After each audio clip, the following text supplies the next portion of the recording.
In this video, we are going to discuss about INO, initial node offering.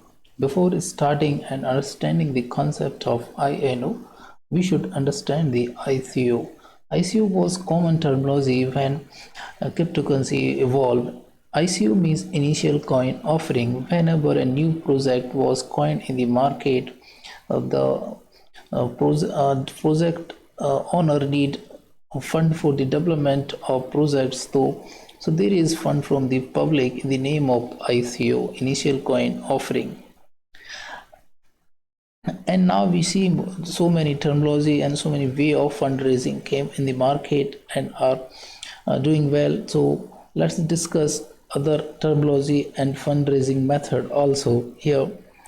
ICO is one of them, initial coin offering, and then nowadays IDO, initial DEX offering, IEO, initial exchange offering. These all are very common terminology. IDO, initial DEX offering means project owner raise fund from the decentralized in the decentralized way. Initial DEX offering, IEO, initial exchange offering. So the project owner raise fund from the exchanges in the name of launch fade of that exchange. And IFO, initial farm offering, PancakeSwap is one of them. They do IFO, initial farm offering, ILO, initial liquidity offering. Now we are saying and one terminology, initial node offering. We would like first of all to reiterate that real working decentralized system has no centralized ownership as it belongs to the people running it. Project owner that create real decentralized system hand over them to the public so that they have no more control over it. Once the public and its code is open source, then project is really decentralized. The public member who support the funding of the project directly contribute to the development process done by the open source community. Under this rationale, people who have through the initial node offering purchase an NFT that allow them to run a node of the system.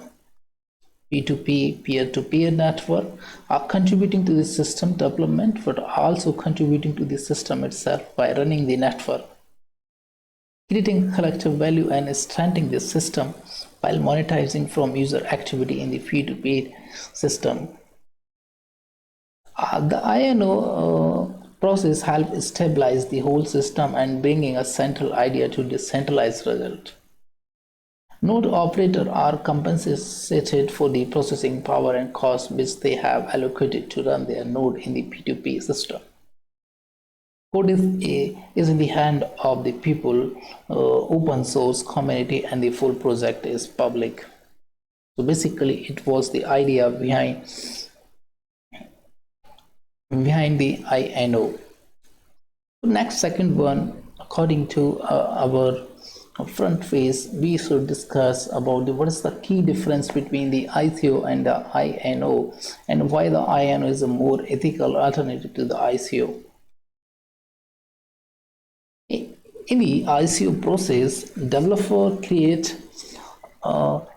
millions of coin from the thin air or inflate their value with the promises and sell them in the bulk at the cheap price. During the seed round and the private sale, so many whales purchase at the cheap price, and after the sale, after the ICO, and the whales are cashing in it quite well and letting the whales dump their coin at a profit at the expenses of a small faithful supporter that are not even involved in the development process and running of the network. On the other hand, INO doesn't focus on token or coin and focus more on technology. So it means if you are participating in INO, you are participating in technology. You cannot dump if you are a private investor, if you are a seed phrase investor, if you are a seed investor, you cannot dump just like a token or coin. Because whenever we participated in the ICO or in IDO, the project developer they put liquidity in the liquidity pool where the whales and the private investor dump their coin. But in the INO, we invest in technology where we don't have pool, we don't have liquidity pool where we can dump our NFTs. We have to sell in market that technology. Because we know that we are invested in the technology, so we cannot dump until or unless project fail. So basically, INO is more focused on technology. Without a real project, an INO has no mean to exist.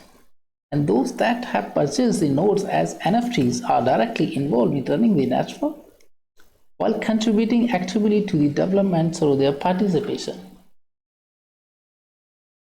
Why INO uses NFTs? This is the next one.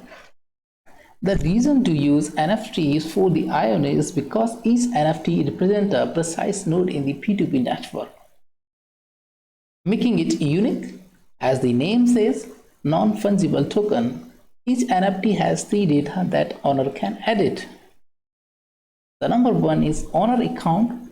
This is the address where the revenue collected by the node is sent to. Second one is unique ID of the node. This is the needed to be sure no duplicate nodes run in the system. And third one is up to 100 characters to leave a message recorded in the blockchain Genesis block forever. The NFT smart contract is programmed with 2 dates in it. The first date blocks the NFT from being transferred or sold, and the second date blocks the NFT from being edited. I hope you understand this point also. This allows those that have purchased in bulk at the private sale and pre-sale. I told you also at the beginning of the private sale to resell some of their nodes, making a revenue. As once the public sale starts, the price of an NFT increases daily. The NFTs after the INO is completed are frozen in the host blockchain. They cannot be transferred and they cannot be edited anymore. As the Genesis block of the blockchain has the list of the node in it, the frozen NFT become a mirror of the Genesis block of the system that will launch. This guarantees those that later want to run a node and join the blockchain that the node they are running has not been compromised, as the Genesis block including the core software must include the same node as the register in the NFT. Thank you very much guys for listening the video.